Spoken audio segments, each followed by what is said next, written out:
Bring it on, tell us, explain. Well, you go in, you're a developer, and you spend, first of all, you spend $200,000 developing a site plan, et cetera, sketch plan and all that, and you bring it in and say, we'd like to build in here. Now, builders are very intelligent people, developers. They know that before they even start that process, they have to go to the city and say, okay, give me your rules. They call it Unified Development Ordinance, UDO, and all the municipalities have it. Okay. And that tells you all the rules. If you're going to build in my community, these are the rules you have to follow. So they take those rules and they develop a site plan, costs them, maybe $250,000, and they bring it in, and you say, okay, we've got your zone correctly. We've followed all your rules. Can we get approval? Now, you would think that a logical person says, well, yeah, you did everything you're supposed to do, go ahead, but no. Then they turn around and say, I'll tell you what, we've got a intersection down a ways there. We'd like you to fix that intersection. Or we want you to put sidewalks from LL here we want sidewalks all the way to our library that's over here. Or we want you to contribute to the library, or X, Y, and Z. You can use your imagination. That's extortion. And they say, well, I'll tell you what, and they'll pull you aside and say, we really like your plan, but if you would just do this, or the other ones that are really significant are aesthetic controls. We would like you to have all brick on your front. We want all brick or stucco or stone or something like that. Well, you're adding, $5,000-6,000 to the cost of the house. But if you would just do that, and if you would just contribute a little bit over here, or if you would set this aside for a future school use or something like that, we'll approve your subdivision. Tell me about how you feel about that. I don't feel good about it at all. But that happens I would like to see every day. To address that. Why don't we just have a bill that addresses that specific thing? Well, that's in this bill. I know. Yeah. Along with a whole bunch of other layers. Well, but there are other layers that go along with that too. I mean, that's just one of them. Is what about the big issue, which is a valid issue, is what about the transportation part of it? Well, we want you to put in a turn lane and go into your subdivision. Well, that's kind of acceptable. Right, because you understand that. Flow. Yeah, but we want you to make this this whole stretch here 3-lane. You go one lane with a middle lane. We want you to do that.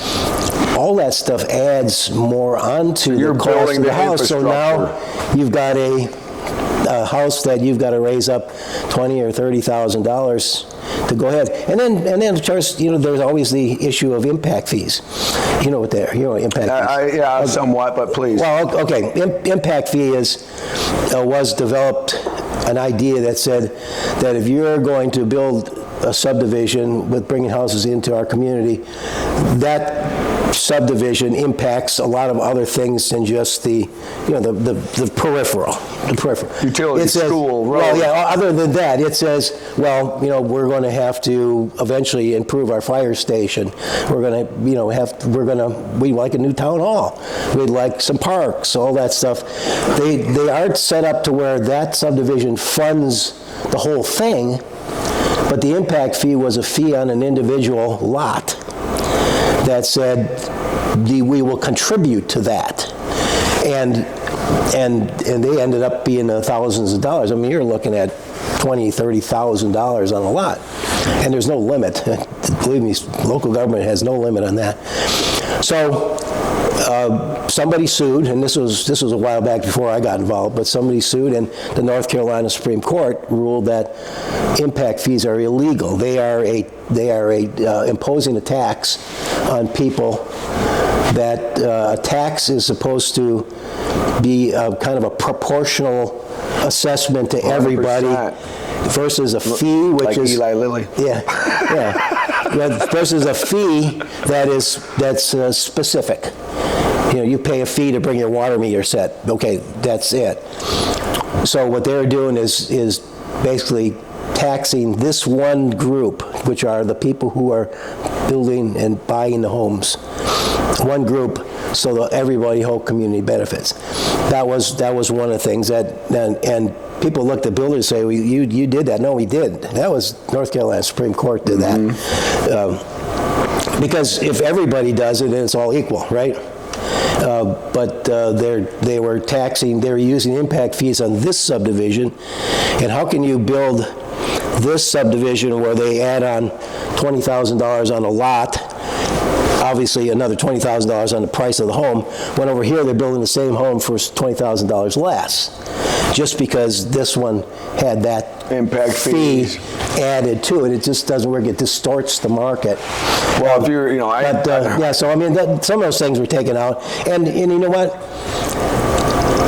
The genesis of the bill was that we meaning the group that started. I'm not the primary author of it. I'm one of the primary. Is it Zanger? Is he the Jeff Zanger, yeah.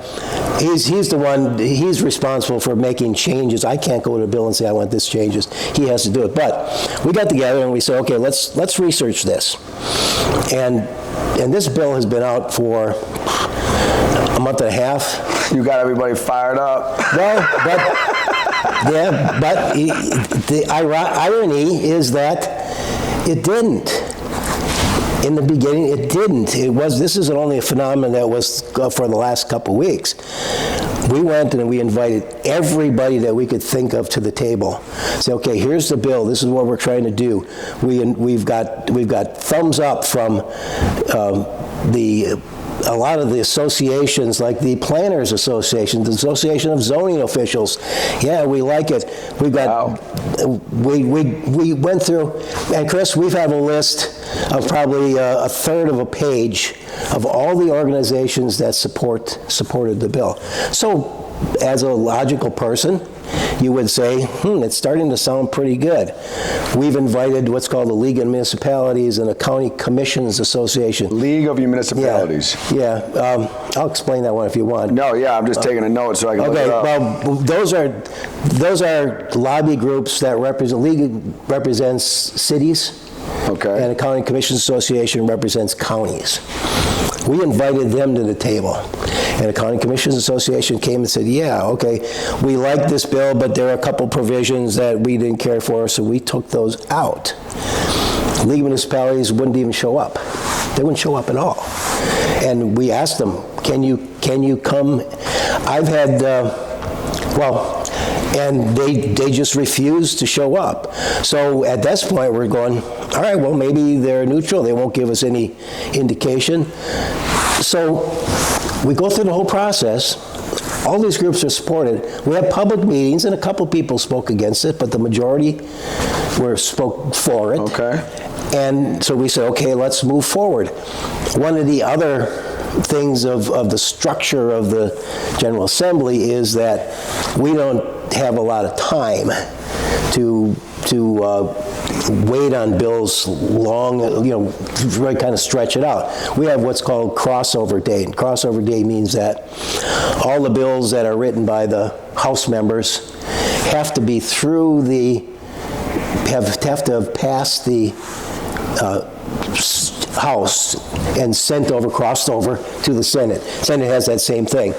How long is that take? Well, it's usually, we started probably beginning of February. This bill didn't come out till kind of the end of April. But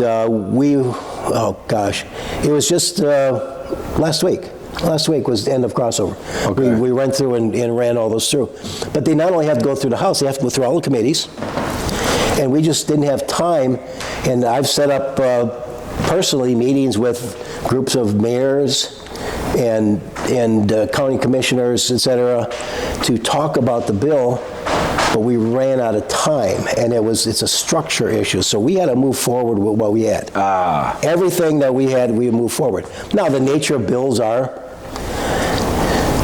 a lot of them don't stay the same as they move through the whole process. Right. It's going to go by the Senate. The same thing's going to happen in the Senate side, and it'll get adjusted. 14 drafts later. Yeah, well, yeah. I mean, I had a bill draft that I ran through. I had 29 versions. Wow. As we went through, but that's how we adjust. And how do you feel? Like, do you think that a bill with that many provisions in the end is like you nailed it, or do you think like, oh, when you see something like that, like what is the do you think this bill can be like? Is there enough provisions that can happen to make this thing go through, and that it's going to actually help lower income families be able to afford homes? And like, what have you guys removed the part about me being able to piss and moan if you're going to bring in a development to my neighborhood, or is that still in there? Like, do we still get to go and talk about how we don't, why it's not a good idea, and like? Well, you can always talk about it. Yeah, that's Well, no, you can do that. One of the things that was always questionable was if you look at if a developer comes and has the UDO, you remember the Uniform Development Ordinance,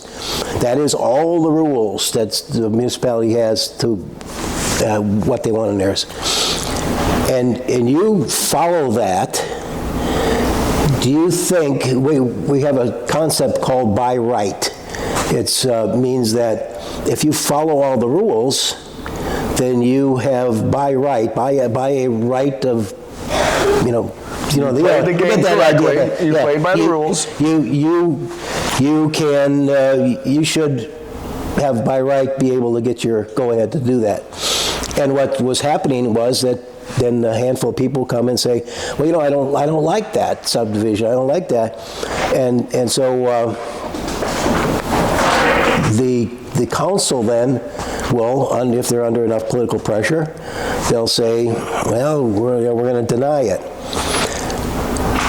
When I was saying in the beginning that a lot of the rest of the bill deals with fairness, is that fairness? Yes, sir. Is that fair to the person who's developed, spent $250,000 on this preliminary plan, followed all the rules, every single rule, and they go in and one person says, well, I always like to walk my dog through there, and I don't want that anymore because I won't be able to walk my dog through there. And believe me, that's an actual. That's an actual. The council says, well, we don't like that. We're going to pass it up. Is that fair to somebody? Is there a means of recovering? If I did everything, what's the sense of putting down and writing a UDO if in the end, somebody can just say, I don't like it. Yeah, but that's not it. That's not it. The commissioners have to go, okay, this lady doesn't want to walk her dog in there. We're going to say that that's a reasonable enough argument. So they already must either not want it there and they're just looking for a reason. But what's definitely not fair is to remove the right of the people that live in those areas to express their concerns mandatory. Well, not if they choose to get on their TV or soapbox. There should be held meetings, because they would try this in my neighborhood. When I first moved in, I sold my home in the city and I moved to the country. I wanted to be in lower density. So I did it. I sold my place. I moved out to lower density. 6 months later, I get a thing in the mail saying they're about to put 500 homes in right next to me. I'm like, not without me saying something. I don't deny your right to go ahead and do that. But is it mandatory that they allow it? Like, did you guys touch that? Do you touch the? Yeah. Right. Yeah. So that's not fair. I mean, that's what I'm explaining. Right. Well, you want to talk about fairness, and there's also the people that are already there to consider. They should have the. You're right. They should have that right, and they should have. And even with that, there, sir, I'm going around to my neighbors. Right. I get this paper. They all got the same paper. Yeah. Maybe 10% of them cared enough to say that they would go down with me to argue with it. So it's not like just because that's in there, it's like an automatic, you guys are going to lose. If you take away the voice of the people, you're going to have a hell of a lot harder time, I think, pushing this bill through. Well, I agree with you. I certainly would prevent anybody from going and protesting, et cetera. And if you have enough political pressure, they're going to turn around and say, well, okay, you're right. My question to you is, if that subdivision of 500 lots next to you, what did the UDO say about that property? That would be They my... didn't give me a UDO to look at. Well, I mean, but the UDO it's a public document you can look at. Of course, they're quite complicated, but the average person, I mean, they're hire a lawyer. probably an inch and a half thick. Right. Yeah. But basically, it says, the first question would be asked is, did this developer that's going to be building these 500 lots next to you, did they comply with the local UDO? If they said no, well, hey, then vote it down. Right, it's out. But what if they said yes? What if they said everything yes? Who is your recourse against? Now you're going after and saying, well, I don't care what the process is. I don't care what the UDO says. I'm going to exert much political pressure to say, I just don't care. I don't want to have this done. And then you got, on the other hand, the contractor's going, hey, I did everything I was supposed to do. Why don't you meaning you, general, citizens, you particular, why don't you go to your county commission and say, look, I want to start from point zero here, and then have everybody come and get approved.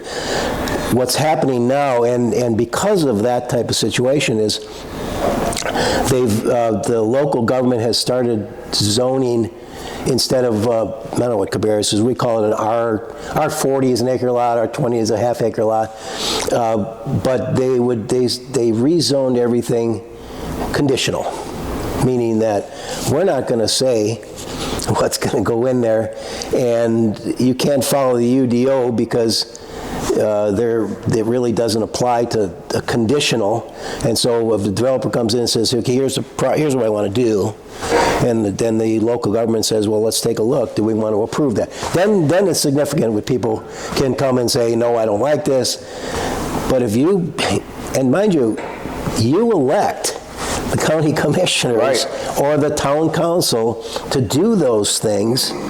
And so if you get mad at somebody, it's not at the developer because they're doing exactly what they're supposed to do. It's you got to go and get mad at the council person or the county commissioner that said, yes, we approve this. So, I mean, Can we get protection for the builders' pocketbooks by superseding and jumping up over other steps?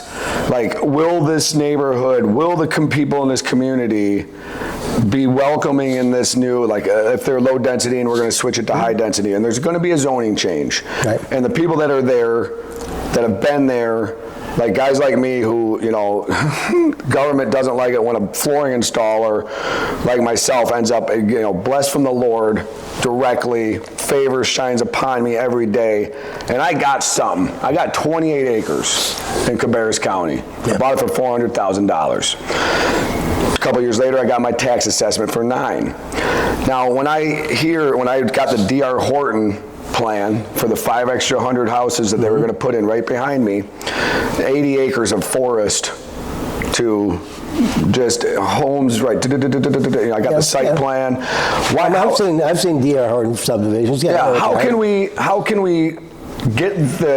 protect the builders so that the steps required, like they know they got the green light before they start throwing hundreds of thousands of dollars at these things? Like, I don't want the builder to get right up on the edge of getting the deal closed and then have me show up talking about walking my dog and then having the builder having to eat the bag. I don't like that at all. So I think you plan ahead. You decide, you fine tune your UDOs to if you're going to say I'm zoning this property half acre lots.